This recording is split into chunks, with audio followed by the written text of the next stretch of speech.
Bismillahirrahmanirrahim. Assalamualaikum warahmatullahi wabarakatuh. Alhamdulillahi ala ihsanih wa syukru lahu ala taufiqihi wa amtinanih wa asyhadu an la ilaha illallah wahdahu la syarika lahu ta'ziman li sya'nih wa asyhadu anna Muhammadan abduhu wa rasuluhu da'ila ridwanih. Allahumma salli alaihi wa ala alihi wa ashabihi wa ikhwani.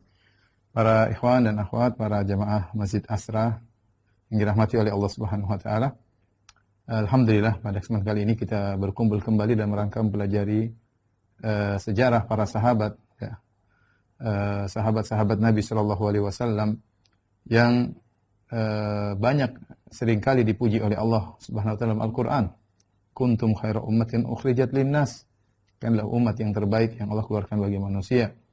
Allah juga berfirman, wasabiqunal awwaluna minal muhajirin ansar walladzina tabauhum bi ihsan radhiyallahu anhu wa radu'an. Dan orang-orang pertama kali masuk Islam dari kalangan kaum muhajirin, kaum ansar, ya, Allah ridha kepada mereka dan mereka ridha kepada Allah Subhanahu wa taala, dan Allah siapkan bagi mereka surga yang mereka kekal di dalamnya.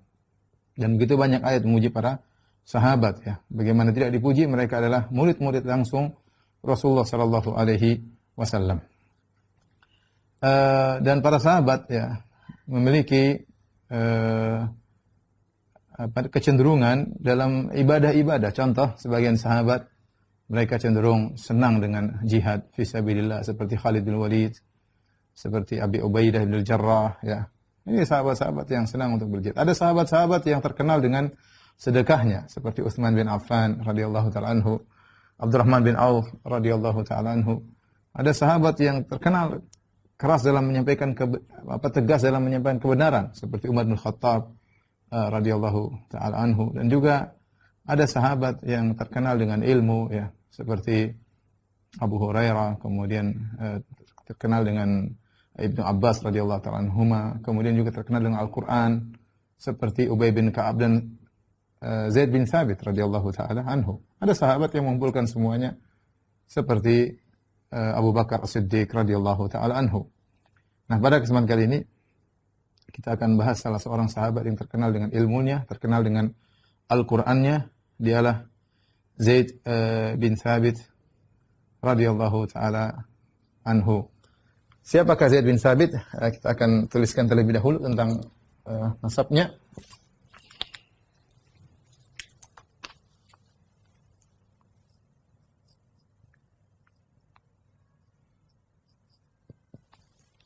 Zaid bin Thabit radhiyallahu taala anhu, ya. Bapaknya namanya Thabit, ya. Namanya bapaknya, ayahnya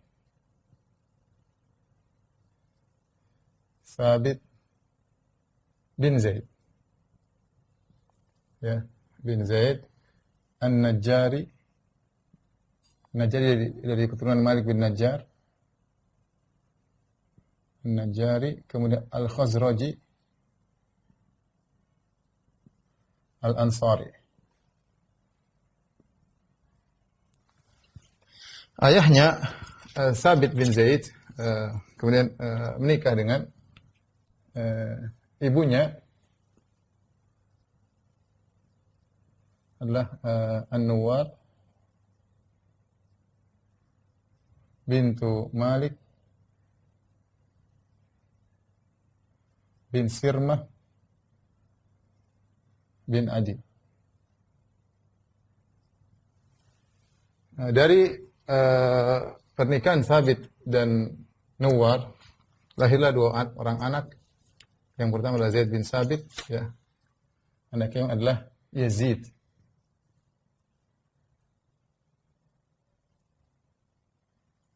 Yazid bin Thabit. Adapun Thabit bin Zaid, ayah daripada Zaid, ini wafat dalam perang Bu'ath. Perang Bu'ath adalah perang terkenal di Madinah, yaitu perang saudara. Perang saudara antara Al-Aus dan Khazraj. Antara suku Al-Aus dan Al-Khazraj. Ini dua sama-sama bersaudara. disebut dengan Bani Qailah, sama-sama seorang anak dari keturunan seorang wanita Qailah. Yang terjadi pada 5 tahun sebelum hijrah. Sebelum hijrah. Ketika itu berperang besar-besaran, perang saudara, sampai banyak yang meninggal dunia. Di antara yang meninggal Sabit bin Zaid. Ya, Allah alam dia meninggal dalam kondisi belum beragama Islam. Adapun Nuwar bintu Malik, maka dia pun masuk Islam, jadi seorang sahabiyah. Kemudian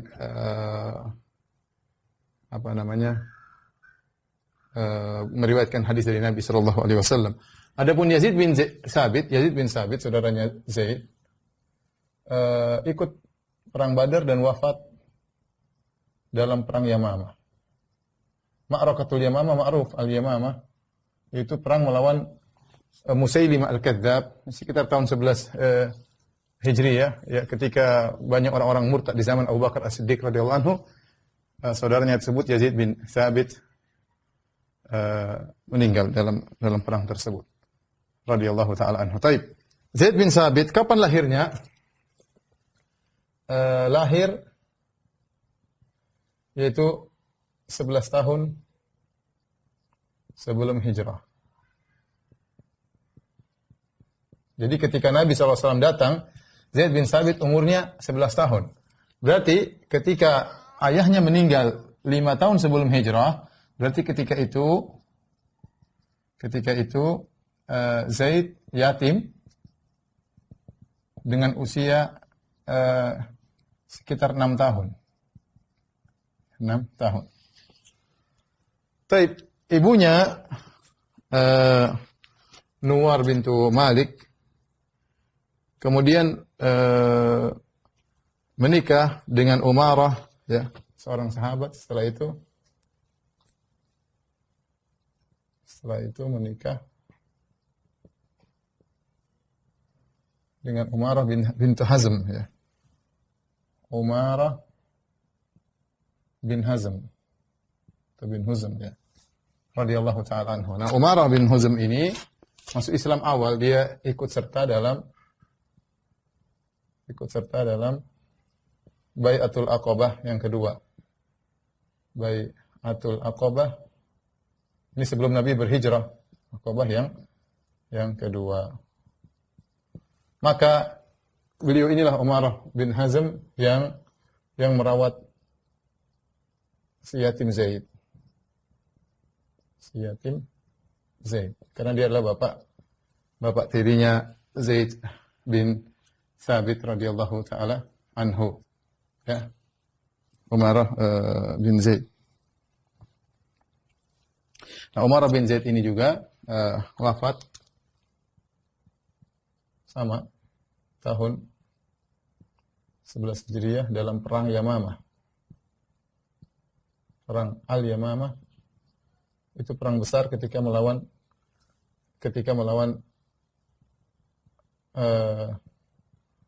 Musailimah al-Kadzdzab, nabi palsu di zaman Abu Bakar.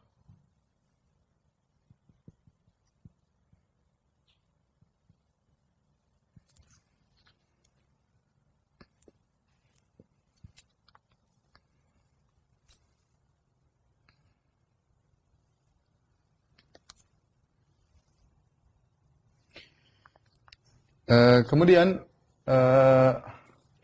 Zaid bin Sabit ini setelah besar kemudian dia menikah. Beliau menikah, ya, dengan 3 orang istri. Jadi beliau berpoligami, ya. Nah, beliau menikah dengan 3 orang istri.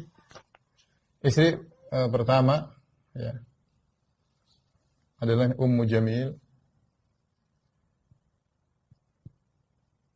bintu Al-Mujallil Al-Qurasyiyah. Kemudian istri yang kedua, ini istri pertama, istri kedua yaitu Ummu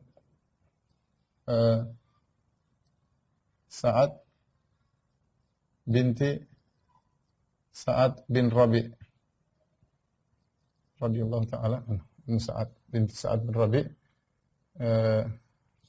Yang ketiga istri beliau adalah Amrah bin Mu'adz. Amrah bintu Mu'adz, ya, bin Anas.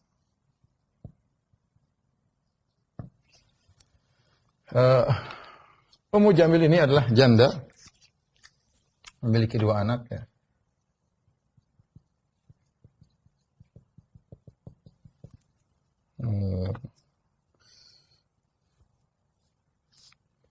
Dua anak, ya, dari suami lamanya.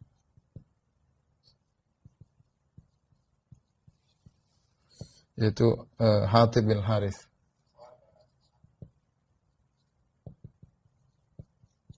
Kemudian janda dinikahi oleh Zaid bin Sabit.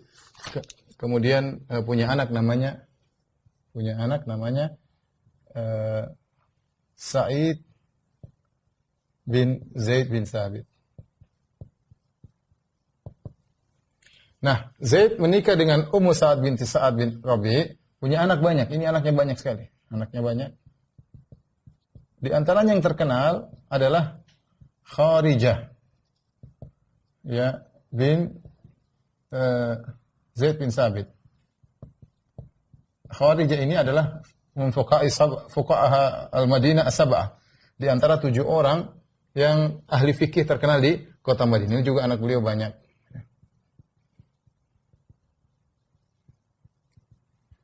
Baik, ini kira-kira tentang nasabnya Zaid dan keluarganya, ya. Kawan-kawan coba dilihat lagi, ya. Inilah Zaid, ya. Jangan diingat ini aja, istrinya 3 orang, ya. Jangan cuma diingat ini. Ingat yang lain juga, ya. Intinya beliau dibimbing oleh ayah angkat yang sangat mulia, Umar bin Hazm, yang termasuk orang-orang awal masuk Islam, bahkan sebelum Nabi berhijrah pada Baitul Aqabah yang kedua, kira-kira setahun sebelum Nabi berhijrah, ya. Kemudian setelah itu Nabi SAW mengirim para sahabat untuk berdakwah di kota Madinah. Di antaranya Nabi SAW mengirim Abdullah bin Ummi Maktum, ya. Kemudian sebelumnya Mus'ab bin Umair radhiyallahu taala anhuma. Maka ketika Islam tersebar di kota Madinah, apalagi ayah angkatnya adalah Umarah bin Hazm, maka Zaid bin Sabit pun masuk Islam sebelum datang Nabi sallallahu alaihi wasallam. Zaid bin Sabit masuk Islam sebelum datang Nabi sallallahu alaihi wasallam. Baik. Apa keistimewaan Zaid?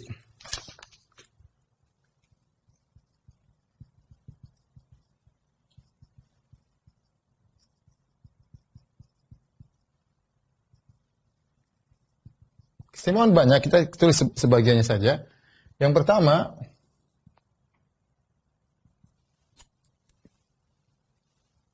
beliau adalah kutabul wahyi. Beliau termasuk para penulis wahyu.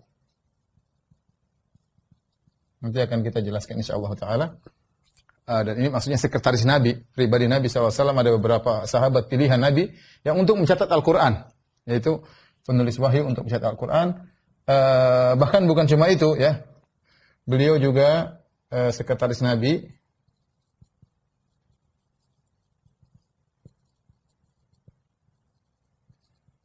untuk menulis surat kepada para raja, menuliskan surat Nabi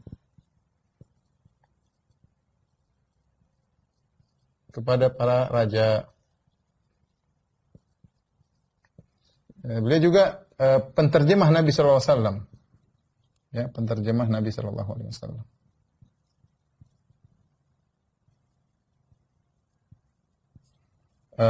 Kalau Nabi itu datang surat, jika datang surat kepada Nabi,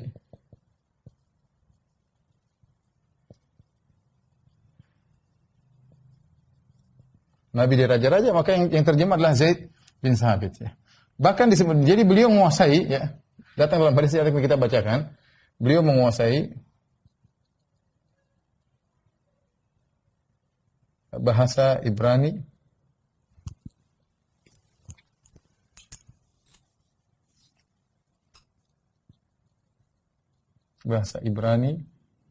kemudian Siriani bahasanya Nabi Isa. Bahkan ada yang mengatakan, bahkan disebutkan juga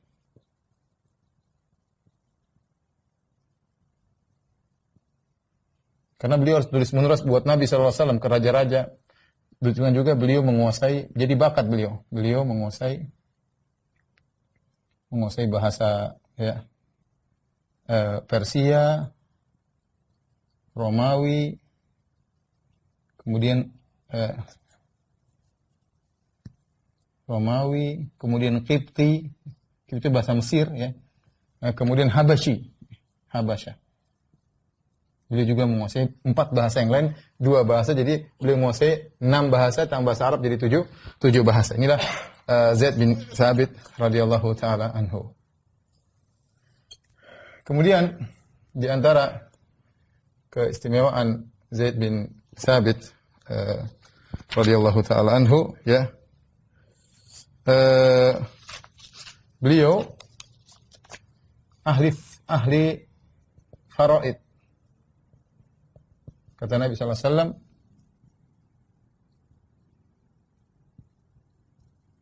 wa afradu ummati Zaid bin Thabit. Yang paling pakar ilmu warisan faraid adalah Zaid bin Thabit. Ini ilmu yang susah ya. Harus belajar murojaah ya, terutama hitung-hitungan. Ya, orang kalau belajar terus jadi mudah, tapi ini ilmu harus punya waktu sendiri untuk belajar dan banyak murojaah. Kalau tidak maka akan terlupakan ya. Makanya Nabi SAW mengatakan di antara ilmu yang dalam riwayat yang paling mudah diangkat ilmu faraid. Bahkan Nabi mengatakan akan terjadi suatu masa di mana 2 orang berselisih dalam warisan dan tidak ada yang menjadi hakim di antara mereka berdua. Kenapa? Karena tidak ada yang tahu tentang ilmu tersebut. Di antara keistimewaan Zaid bin Thabit adalah beliau diperintahkan khusus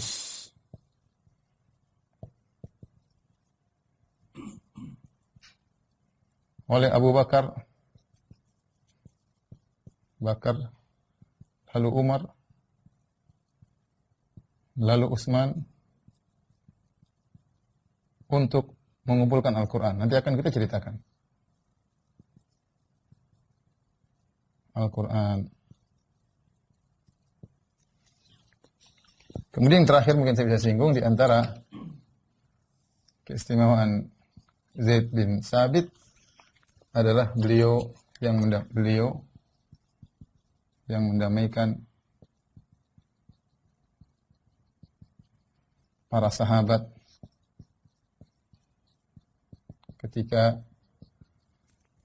Rasulullah SAW wafat.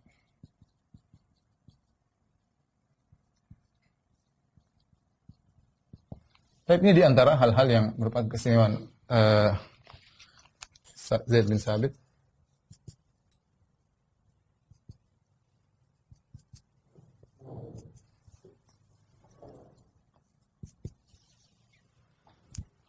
Baik, ini poin-poinnya. Kita akan ceritakan tentang poin-poin tersebut.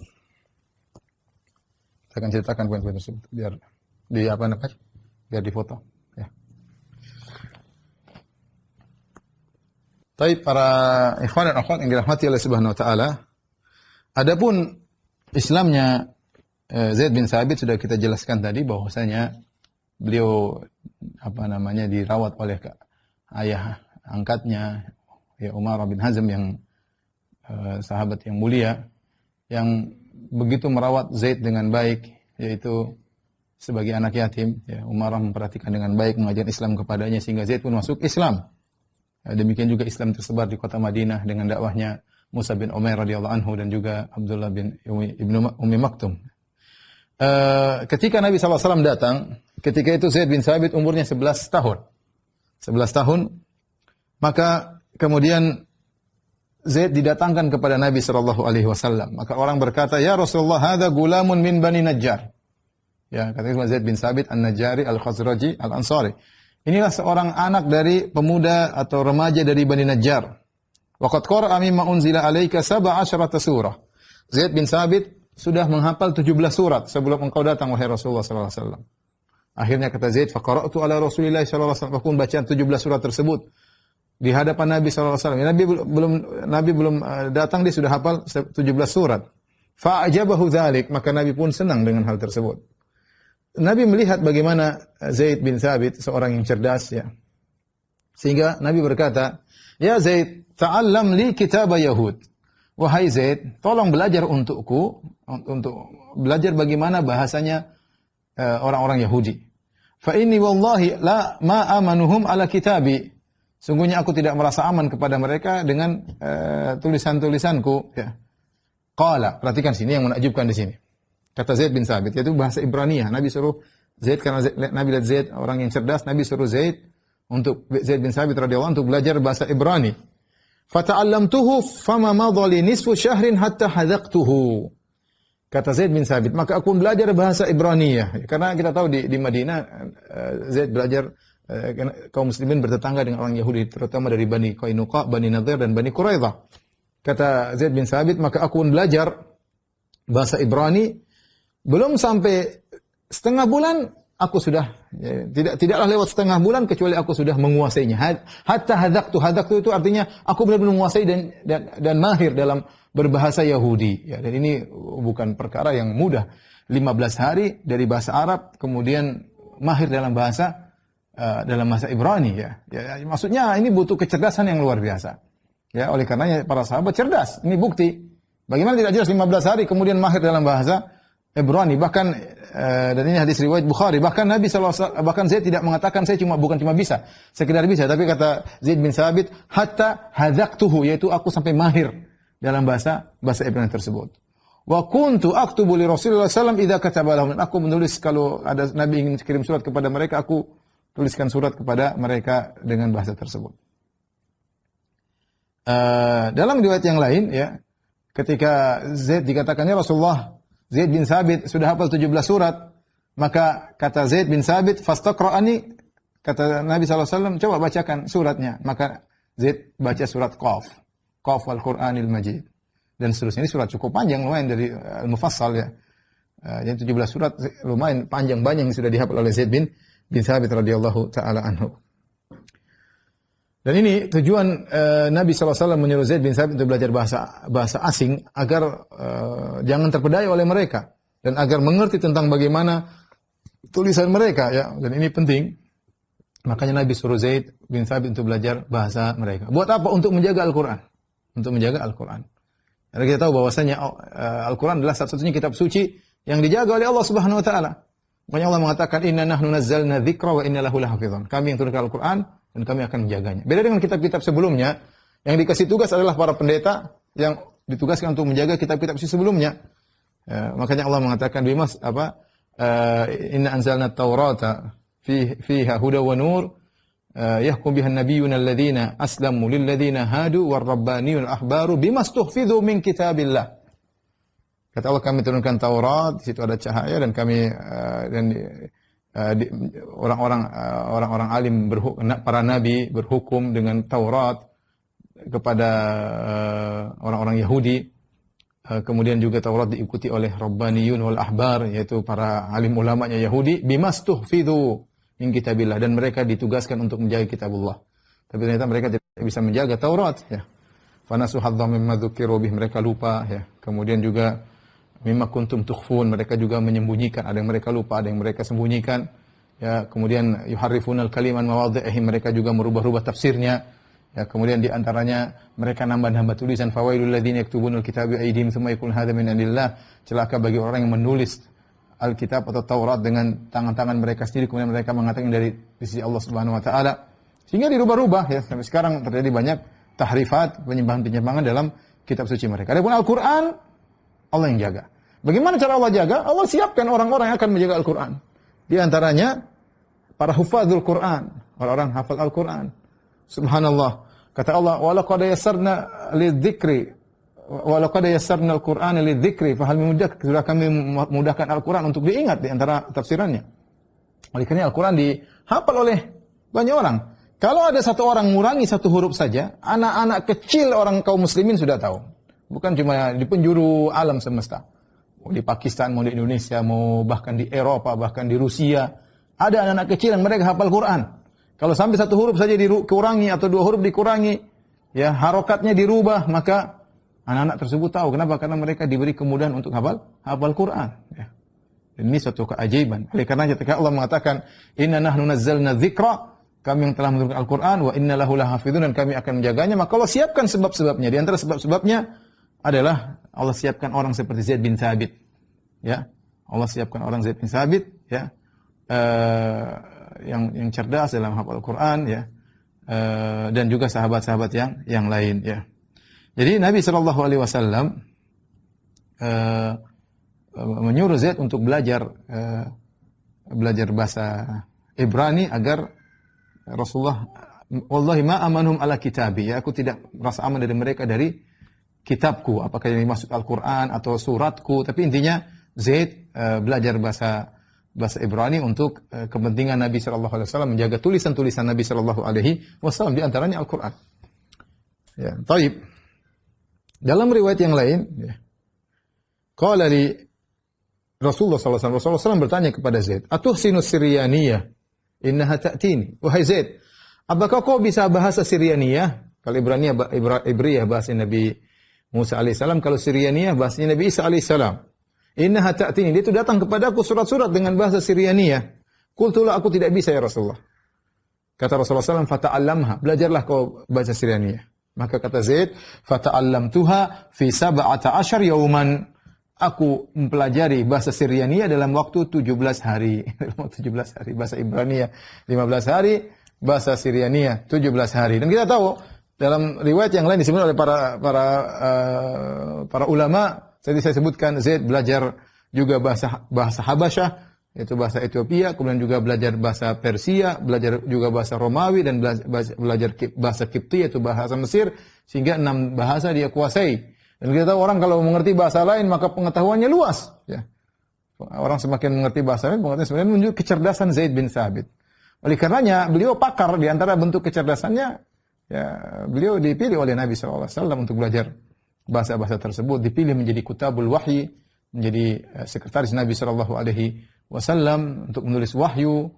Ya, kemudian beliau disebut afradu ummati, orang yang paling pakar tentang ilmu waris. Ya. Jadi kalau ada orang masalah meninggal ini yang ahli warisnya si fulan, Zaid langsung bisa jawab, masya Allah.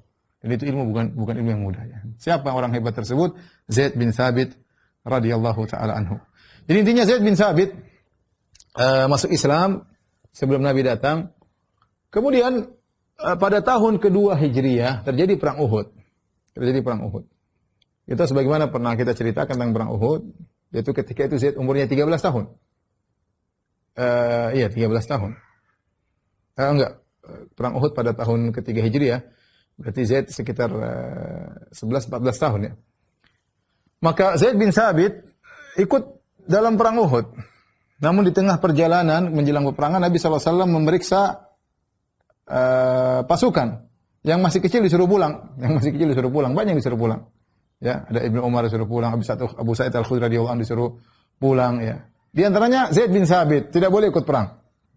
Tetapi Zaid bin Thabit tidak ikut perang karena masih kecil. Tetapi dia berada di sekitar lokasi peperangan. Di antara hal yang menunjukkan akan hal ini, ketika di akhir perang, ketika perang sudah selesai, maka Nabi SAW menyuruh Zaid bin Thabit untuk mencari Sa'ad bin Rabi'. Sahabat yang ma'ruf Sa'ad bin Rabi'. Ya, sering kita sampaikan ceritanya bagaimana Sa'ad bin Rabi' dipersaudarakan dengan Abdurrahman bin Auf, yang dia menawarkan setengah hartanya untuk Abdurrahman bin Auf.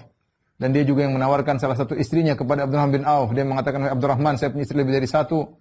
Kau silakan lihat yang mana kau suka akan saya ceraikan, jika habis masa iddahnya silakan nikahi. Abdurrahman bin Auf mengatakan, tidak perlu, barakallahu laka fi malika wa ahlik. Semoga Allah memberkahi hartamu, dirimu dan keluargamu. Tunjukkan kepadaku suq Bani Qainuqa, mana pasar orang Yahudi, saya akan berdagang di situ. Tapi intinya ini sahabat yang mulia Sa'ad bin Rabi'. Ketika selesai perang dia tidak hadir di pasukan Nabi SAW. Maka Nabi suruh Zaid bin Thabit, masih umur 14 tahun, ya, suruh cari Sa'ad bin Rabi'. Maka berangkatlah Zaid bin Thabit, cari sana. Akhirnya dia ketemu Sa'ad bin Rabi'.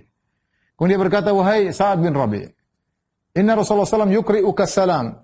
Rasulullah SAW mengirim salam buat engkau. Dan Rasulullah SAW bertanya kepada engkau, aina tajiduka? Bagaimana bagaimana kau dapati dirimu ya? Bagaimana kaifa tajiduka atau kaifa tajidu nafsak? Bagaimana kau dapati dirimu? Maka situ tatkala Sa'ad bin Rabi penuh dengan luka-luka, puluhan luka-luka, bekas tombak, bekas pedang, bekas panah, ya, penuh dalam tubuhnya. Ketika itu dia sudah di nafas terakhir, kemudian dia berkata, Assalamu ala Rasulullah sallallahu alaihi, salam kepada Rasulullah, kepada engkau. Ya, sampaikan kepada kaumku, kaum Ansar, laisa lakum udhrun an khulisa ila Rasulullah sallallahu alaihi wasallam yukhlasa ila Rasulullah sallallahu alaihi wasallam wa fikum syufrun yatruf. Kata dia, tidak ada uzur bagi kaum Ansar kalau Nabi sampai terluka, sementara di antara kalian masih ada seorang yang bisa mengedipkan matanya. Selama masih ada orang bisa mengedipkan matanya, Nabi tidak boleh luka.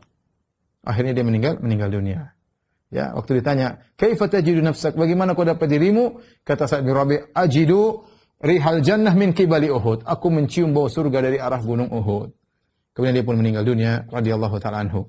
Inilah Sa'ad bin Rabi, ya, punya putri, ya, tadi Ummu Sa'ad, ya, bin Sa'ad bin Rabi, ya, yang akhirnya dinikahi oleh Zaid bin Thabit. Ya, mungkin Zaid bin Thabit, ya, kata para ulama, Zaid bin Thabit menikah dengan putrinya Sa'ad bin Rabi karena dia tahu kemuliaan Sa'ad bin Rabi, dan dia tahu akhirnya putrinya juga menjadi anak yatim seperti dia. Ya, kemudian dia tahu bagaimana bapak angkatnya Umarah bin Hazm memuliakan Sa'ad bin Rabi, dan akhirnya Zaid bin Thabit menikahi putrinya Sa'ad bin Rabi radhiyallahu taala anhum ajma'in.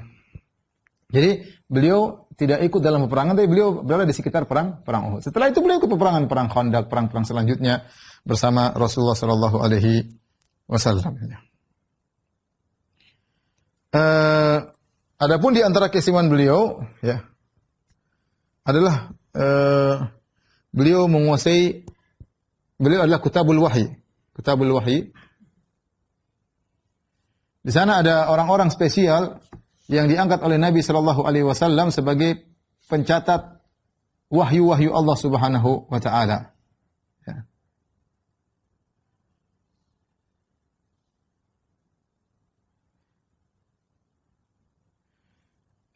Al-Qadhi Muhammad bin Salam Al-Qudai beliau berkata, "Kana Utsman bin Affan wa Ali bin Abi Thalib radhiyallahu anhuma yaktubanil wahya." Sungguhnya Utsman bin Affan dan Ali bin Abi Thalib menulis wahyu, itu menulis Al-Qur'an. Fa in ghaba, kalau ternyata keduanya tidak ada, kataba Ubay bin Ka'ab wa Zaid bin Thabit, maka yang menggantikan posisi mereka berdua untuk menulis adalah Ubay bin Ka'ab dan Zaid bin Thabit. Ya. Fa in lam yahdhur ahad min haula'il arba'ah, kalau tidak hadir seorang pun dari empat orang ini empat pencatat utama, Utsman bin Affan, kemudian Ali bin Abi Thalib, Ubay bin Ka'ab dan Zaid bin Thabit. Kalau empat orang ini tidak ada, ya, maka kataba man hadara minal kuttab, maka sekretaris Nabi yang lainnya, para pencatat wahyu yang lainnya catat. Mereka di antaranya siapa? Muawiyah bin Abi Sufyan, Khalid bin Sa'id bin Al-As, Aban bin Sa'id, Al-Ala bin Hadrami, Hamdalah bin Rabi'. Ini di antara Kitabul Wahyi. Kitabul Wahyi ada banyak, ya. Ibnu Abdul Bar berkata, "Wa mimman kataba li Rasulullah sallallahu alaihi wasallam", di antara yang menuliskan wahyu buat Nabi adalah Abu Bakar As-Siddiq. Ya. Kemudian Umar bin Khattab, Utsman bin Affan, Ali bin Abi Thalib, Zubair bin Awam, Khalid wa Aban, anaknya Sa'id bin Al-As, Hamzalah Al-Asaydi, Al-Ala bin Hadrami, Khalid bin Walid, Abdullah bin Rawaha, Muhammad bin Maslamah, Abdullah bin Sa'ad bin Abi Sarah, Abdullah bin Ubay bin Salul, Al-Mughirah bin Syu'bah, Amr bin Al-As, Muawiyah bin Abi Sufyan, Juhaym bin Salt, Mu'ayqib bin Abi Fatimah, Syurahbil bin Hasanah, dan wakana Zaid aktsarahum mulazamatan, dan Zaid yang paling banyak mulazamah kepada Nabi. Kenapa? Karena yang paling muda di antara mereka. Jadi Zaid bin Thabit, ya, adalah di antara para pencatat wahyu yang spesial, ya, dan dia yang termasuk orang yang paling banyak bermulazamah dengan Nabi sallallahu alaihi wasallam dan sering baca Al-Qur'an, ya, karena hafalan Qur'annya banyak, kemudian mencatat Al-Qur'an.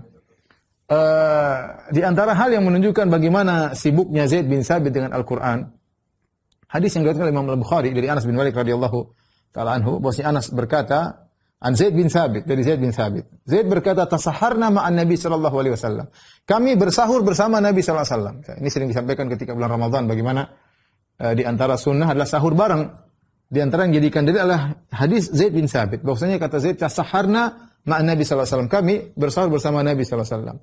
Ya, setelah bersahur, semua qama ila salat, kemudian Nabi pergi salat. Anas bin Malik, kam kana baina sahur wal adzan, berapa jarak antara sahur dan salat dan azan? Maka kata Zaid bin Sabit, qadru 50 ayat. Ukuran membaca 50 ayat, bayangkan. Jadi Zaid bin Sabit mengukur waktu dengan ayat Al-Qur'an. Itulah para salaf dahulu, mereka sibuk dengan Al-Qur'an sehingga Al-Qur'an menjadikan ukuran waktu, ya. Kalau kita mana ada seukuran baca sekian ayat, enggak ada, ya. Orang zaman dulu yang mungkin tukang minum masuk ke ukuran 2 minum cawan arak, tukang mabuk yang mengukur waktu. Kalau zaman sekarang mungkin tak ukur waktu dengan apa seukuran ini, seperjalanan dari sini ke sini. Tapi zaman dahulu para sahabat mengukur waktu dengan ayat. Kenapa? Karena mereka terbiasa baca Al-Quran. Terbiasa baca Al-Quran dan itu dijadikan sebagai ukuran waktu oleh mereka radhiyallahu ta'ala anhum ajma'in. Ya.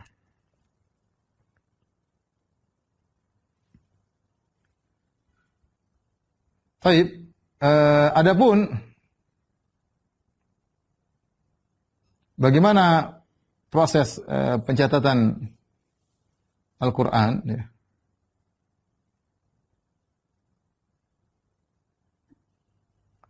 Jadi ceritanya di zaman Abu Bakar, ketika Abu Bakar radhiyallahu anhu menjadi khalifah, ya, terjadi perang besar tadi disebut Ma'rakatil Yamamah, perang Al-Yamamah. Situ perang besar-besaran lawan sekitar 40.000 atau 50.000 pasukan dari Musailimah Al-Kazzab, ya, nabi palsu, sehingga banyak sahabat yang meninggal. Di antara yang meninggal adalah para hufadzul Quran. Puluhan hufadzul Quran meninggal dunia. Kita tahu Al-Quran dulu ditulis di mana? Bukan ditulis di di kulit. Ditulis juga di pelepah korma. Kemudian ditulis juga di batu, ya. Al-Quran dulu seperti itu. Mereka hafal, mereka juga tulis. Mereka hafal, mereka juga tulis, ya. Ketika banyak hufadzul Quran yang meninggal dunia, maka ketika itu Umar memberi usul kepada Abu Bakar agar Abu Bakar mengumpulkan Al-Quran. Ya.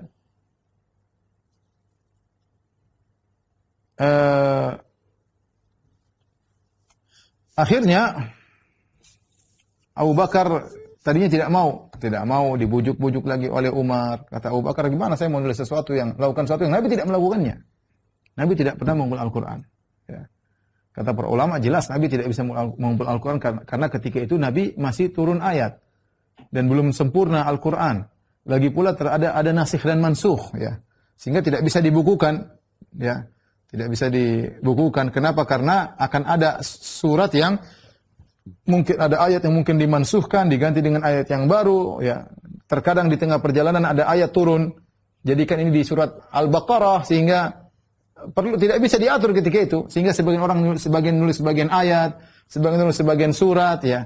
Dan demikian terjadi proses pencatatan Al-Quran. Sebagian pencatatan Al-Quran nyatat, sebagian tidak nyatat, seperti itu, ya.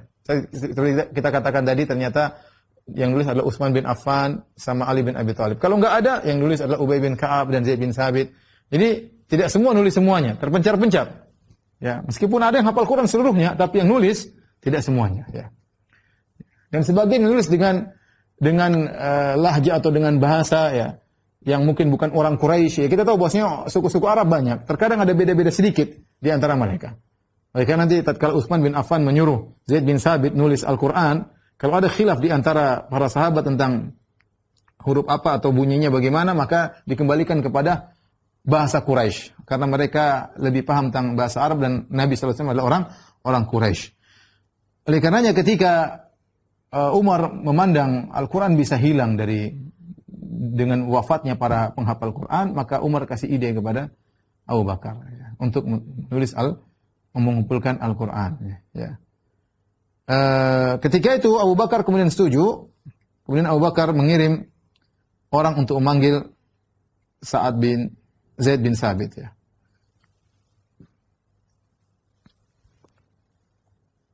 Abu Bakar radhiyallahu ta'ala anhu berkata Zaid bin Sabit. Ketika kita ada Umar juga di samping Abu Bakar. Kata Abu Bakar kepada Zaid bin Thabit, "Inna Umar atani, sungguhnya Umar datang kepadaku. Faqala innal qatla qad istaharra yaumal yamamah bi qurra'il Qur'an." Perang dalam perang Yamamah sudah semakin parah, semakin banyak dari qurra'il Qur'an, para penghafal Quran yang meninggal dunia. Wa inni akhsha in istaharra al-qatlu bil qurra'i bil mawatin fayadhhabu katsirun minal Qur'an. Dan aku khawatir kalau perang semakin besar dan akhirnya banyak dari qurra' ahli baca Quran meninggal dunia, aku khawatir banyak dari Al-Quran akan hilang. Wa inni ara an ta'mura bi jam'il Qur'an. Kata Umar, wahai Abu Bakar, kalau begitu menurutku engkau suruh Al-Quran dikumpulkan. Qultu li Umar, jadi Abu Bakar cerita kepada Zaid bin Thabit. Di sampingnya ada Umar. Tadi Umar bilang saya begini-begini. Aku jawab kepada Umar, "Kaifa taf'alu syai'an lam yaf'alhu Rasulullah SAW?" Bagaimana engkau melakukan sesuatu yang Rasulullah tidak lakukan? Dan ini lihat bagaimana para sahabat menjauhi dari segala macam bid'ah. Padahal ini bukan bid'ah. Mengumpulkan Al-Quran itu bukan bid'ah, ya. Bahkan sudah disyaratkan dalam Al-Quran, yatlu suhufan mutahharah. Rasulan yatlu suhufan mutahharah, dalam surat Al-Bayyinah. Datang seorang Rasul yang dia membaca suhuf, ya, tulisan-tulisan yang suci. Ya. Kemudian kasusnya beda, karena di zaman Nabi Al-Quran tidak mungkin dikumpulkan tadi, karena ada Al-Quran belum selesai, dan bisa jadi ada turun ayat di tengah-tengah surat, dan bisa jadi ada nasih dan mansukh, dan itu ketika Rasulullah SAW meninggal sudah selesai. Dan kemudian pencatatan Al-Quran, pengumpulan Al-Quran itu bukan berkaitan dengan tujuan hanya sekedar sarana. Sarana seperti kita ceramah pakai kamera, ceramah pakai apa namanya, mic, ya, pakai media-media sosial misalnya, ya. Ini semua sarana, ya. Yang penting kan baca Quran, tidak ada ibadah baru di sini. Ini bukan sedang membuat ritual ibadah baru, tapi sarana untuk mudah beribadah. Sama seperti bikin pondok, ya. Sama seperti belajar nahwu sharaf. Ini semua adalah sarana, ya.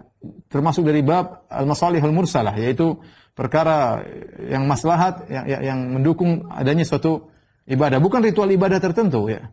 Itu pun Abu Bakar enggan untuk melakukannya. Dan dia mengatakan, "Kaifa taf'alu ma lam yaf'alhu Rasulullah sallallahu alaihi wasallam?" Kaifa taf'alu syai'an lam yaf'alhu Rasulullah sallallahu alaihi wasallam? Bagaimana kau melakukan suatu, hai Umar, yang Nabi tidak melakukannya? Kata Umar, "Hadza wallahi khair." Ini baik demi Allah. Kemudian falam yazal Umar yuraji'uni hatta syaraha Allah sadri lidzalik. Dan Umar terus bolak-balik bilang aku, kata Abu Bakar cerita, sampai akhirnya Allah melapangkan dadaku untuk melakukan demikian. Wa ra'aitu fi dzalika alladhi ra'a Umar. Akhirnya pendapatku sama dengan pendapat Umar. Zaid berkata, qala Abu Bakar. Abu Bakar berkata kepada Zaid. Ini dia sudah cerita kronologisnya kepada Zaid, kemudian dia berkata, "Innaka rajulun syabun aqilun." Engkau adalah seorang pemuda yang cerdas. La nattahimuka, kami tidak menuduh engkau macam-macam. Wa qad kunta taktubul wahya, dan engkau termasuk para penulis wahyu. Orang spesial di sini Nabi. Nabi saja sudah mengamanahkan engkau untuk menulis wahyu, ya. Bagaimana kami mencurigai engkau, ya. Waqad kunta taktubul wahyu, dan engkau dulu menulis wahyu di zaman Nabi, di Rasulullah sallallahu alaihi wasallam. Fatattaba'il Qur'an, maka carilah Al-Qur'an, fajma'hu, cari tulisan di sana, tulisan sini, kumpulkan, karena banyak orang-orang sudah meninggal dunia. Apa kata Zaid bin Thabit? Fa wallahi law kallafuni naqla jabalin minal jibal ma kana athqala alayya mimma amarani bihi min jamil Qur'an. Kata Zaid bin Thabit, demi Allah, seandainya mereka berdua, Abu Bakar dan Umar, menyuruhku untuk pindahkan gunung dari tempatnya ke tempat yang lain, tidak lebih berat daripada aku disuruh ngumpulin Al-Quran. Ini pekerjaan berat, wahyu Allah subhanahu wa ta'ala, firman Allah subhanahu wa ta'ala. Aku menjawab kepada mereka berdua, "Kaifa taf'aluna syai'an lam yaf'alhu Rasulullah SAW?" Bagaimana kalian melakukan sesuatu yang Nabi tidak melakukannya, wahai Abu Bakar dan Umar? Apa kata Abu Bakar? "Huwa wallahi khair." Sama seperti Umar ngomong kepada Abu Bakar juga ngomong kepada Zaid, demi Allah itu baik. Falam yazal Abu Bakar yuraji'uni hatta syaraha Allah sadri lilladzi syaraha lahu sadra Abi Bakr wa Umar radhiyallahu anhuma. Abu Bakar terus kembali kepadaku, nyampaikan ide ini terus, sampai akhirnya Allah melapangkan dadaku. Dialah Allah yang telah melapangkan dada mereka berdua. Fatatabba'tul Qur'an, aku mulai kumpul Al-Qur'an. Ajma'uhu minal usub wal likhaf wa suduri rijal, semua aku kumpulkan. Ada yang hafal, ada yang tulis, ada yang tulis di lembaran-lembaran, ada yang tulis di kulit, ada yang tulis di pelepah korma. Terus. Wajadtu akhir suratin At-Taubah ma Abi Khuzaimah Al-Ansari. Saya dapati surat terakhir, surat Taubah dihafal oleh Abu Khuzaimah Al-Ansari. Lam ajidha ma ahadin ghairi. Aku tidak mendapati orang lain yang hafal surat ini atau tulisan ini, ya. Yaitulah qad ja'akum rasulun min anfusikum azizun 'alaihi ma anittum, dan seterusnya sampai akhir daripada surat Taubah, surat Bara'ah. Kemudian jadi sebenarnya mengatakan ketika itu tugas Zaid adalah ngumpulin semuanya. Ngumpulin, kemudian mungkin ada yang hafal ayat ini, ada hafal, disusunlah ayat-ayat tersebut dalam satu surat. Jadi disusun. Jadi misalnya alif lam mim dzalikal kitabul la raiba fihi hudal muttaqin, apa seterusnya? Alladzina yu'minuna bil ghaibi wa yuqimunas shalat. Ini seperti ini. Jadi lengkaplah surat Al-Baqarah dari ayat pertama sampai terakhir. Lengkaplah surat Al-Imran dari pertama sampai terakhir. Karena ada yang hafal sebagian, yang nyatat sebagian, tidak nyatat semuanya. Karena Nabi berpindah-pindah ketika Nabi berceramah, turun wahyu dalam kondisi ini, ada yang nyatat, ada yang enggak nyatat. Seperti itu kondisinya. Ya. Jadi di zaman Abu Bakar sudah tersusun setiap surat dengan urutannya dari awal sampai akhir. Tetapi kata sebagian ulama belum tersusun surat pertama ini, surat kedua ini belum. Itu baru terjadi di zaman Umar bin Khattab radhiyallahu taala anhu. Akhirnya Abu Bakar radhiyallahu anhu pun meninggal dunia, kemudian diberikan kepada Umar apa yang sudah kerjaan Zaid bin Sabit umur Al-Qur'an. Kemudian ketika Umar meninggal dunia, kemudian diserahkan kepada Hafsah bintu Umar radhiyallahu taala anhu. Taib. Kemudian sampai di zaman Utsman ada perselisihan di antara sebagian sahabat dalam baca Quran. Ada yang baca Quran pakai lahjah, ya, pakai lahjah suku yang lain, ya. Maka ya, karena mereka mungkin dengar, mereka mungkin catat tidak pun atau mencatat dengan lahjah yang lain, ya. Itu dengan bahasa yang agak beda-beda dikit, ya. Hurufnya ada huruf hanya atau kurang seperti itu. Akhirnya Utsman kembali menyuruh Zaid bin Sabit untuk ngumpulin Al-Quran kedua kali, ya. Kumpulkan, ya, kemudian didiskusikan dengan timnya. Kalau ada perselisihan harus ditentukan begini, ya. Jadi ada yang ini salah, yang ini tidak dipakai, bacaan suku ini tidak dipakai. Kalau ada masalah pakai suku bacaan Quraisy, kalau pas tidak ada masalah itu yang dipakai terus sampai selesai 30 juz, yang lainnya suruh dibakar, ya. Lainnya suruh dibakar, ya. Karena inilah yang jadi patokan, ya, karena dilihat juga dari kondisi Nabi SAW sebelum meninggal dunia, mana surat-surat yang tidak terkena mansuh lagi, ya, ketika Nabi SAW meninggal dunia, dan diutamakan adalah Quraisy kalau terjadi perselisihan, ya, sampai akhirnya di antara jasa Zaid bin Sabit adalah Al-Quran yang kita baca sekarang ini ditulis dengan Rasm al-Utsmani. Taib.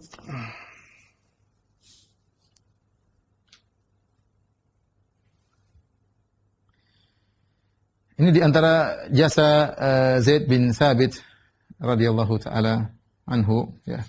Kemudian di antara jasa Zaid bin Sabit juga ketika terjadi peristiwa keributan di Saqifah Bani Sa'idah. Itu Rasulullah SAW meninggal dunia. Pada saat berselisih waktu itu. Ini siapa yang menjadi pemimpin? Karena mereka tahu pemimpin penting. Karena pemimpin, setelah ada pemimpin baru bisa melakukan tindakan-tindakan. Kalau ada pemimpin repot. Enggak ada pemimpin dibiarkan umat tanpa pemimpin repot. Akhirnya jadi khilaf waktu itu. Kaum Muhajirin mengatakan kami jadi pemimpin. Kaum Ansar mengatakan kami jadi pemimpin. Sampai ada yang berkata minkum amir wa minna amir. Enggak. Kamu ada yang jadi pemimpin di antara kamu, kami juga ada yang jadi pemimpin. Masing-masing ribut. Ada yang mengatakan enggak. Kaum Muhajirin jadi pemimpin, ada yang wakil dari kaum Ansar. Terjadi keributan ketika itu, maka Zaid bin Thabit berbicara, ya. Terjadi perdebatan, maka Zaid bin Thabit berdiri kemudian berkata, yang ini membuat semuanya terdiam. Kata Zaid bin Thabit, "Inna Rasulullah SAW kana minal muhajirin." Wahai kaumku, Zaid bin Thabit Ansari. Ya. Dia mengatakan Rasulullah SAW dulu dari kaum Muhajirin. Wa innal imama yakunu minal muhajirin. Jadi imam adalah dari kaum Muhajirin. Wa nahnu ansaruhu kama kunna ansara Rasulullah sallallahu alaihi wasallam. Kita akan menjadi penolong imam yang baru ini sebagaimana kita dulu adalah para penolong Rasulullah sallallahu alaihi wasallam. Ya. Faqama Abu Bakar radhiyallahu anhu, faqala Abu Bakar kemudian berkata, "Jazakumullahu khairan ya ma'syaral ansar." Ya, semoga Allah membalas kebaikan-baikan wahai ma'syaral ansar. Wa tsabbata qailakum, ya.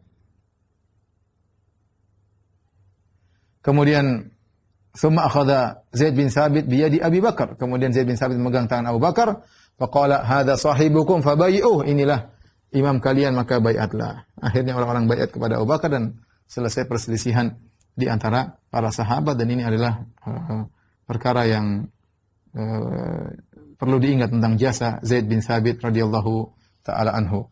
Kemudian Zaid bin Thabit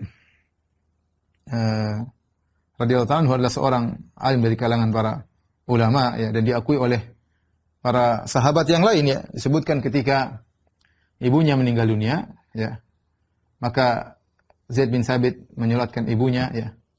Setelah itu datang Ibnu Abbas radhiyallahu ta'ala anhuma.